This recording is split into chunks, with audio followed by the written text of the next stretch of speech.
I want to do three things today. First of all, I need to look at my slides.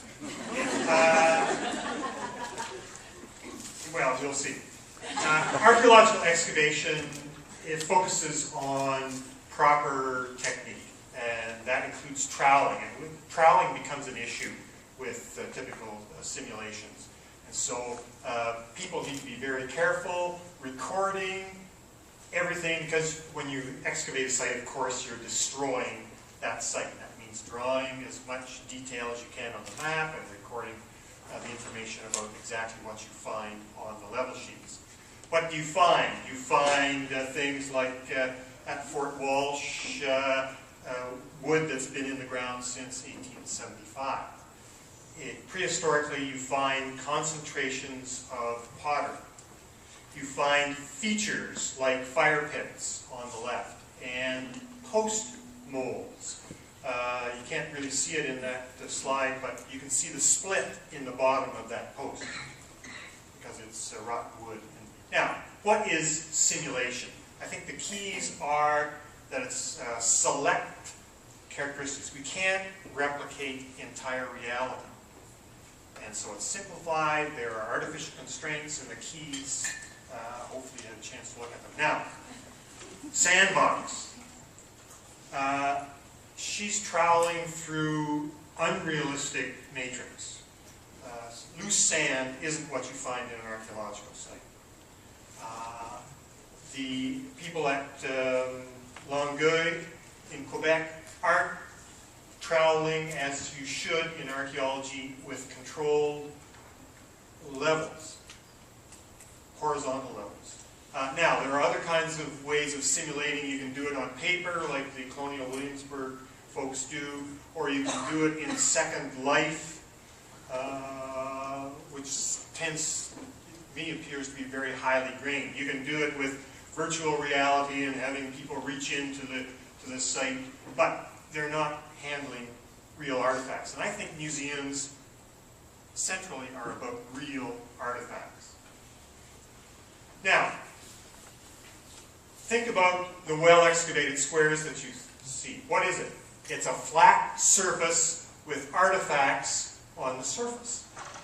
So, we can replicate that with paper levels. We can't replicate the three-dimensional. Now, I start with the modern level, and I create a picnic site. Kentucky Fried Chicken bones, crushed Coke cans. You can simulate some features using charcoal glued on a fire pit, cardboard. You can use unprovenanced materials. I've turned our unprovenanced materials into education collection. The prehistoric level, you can use your unprovenanced ceramics and fish bones, and you can create post molds with rotten wood glued on cardboard. Now, the activity, first thing that you should notice is that these people aren't standing at a raised sandbox, they're on their knees like real archaeologists are. They're measuring and they're recording the site exactly the way they found it, exactly the way archaeologists do in the field. That's the realistic part of this simulation. I guess you can't see the stone wall that's been scale drawn on that site map. There are simplified site level recording sheets, and she's identified what it was. It was an axe because she's seen that in the slides, and I'll talk about that later. I go into the classroom first with the slides on what archaeology is and explaining what the process will be, and you prepare the students to deal with what they're finding.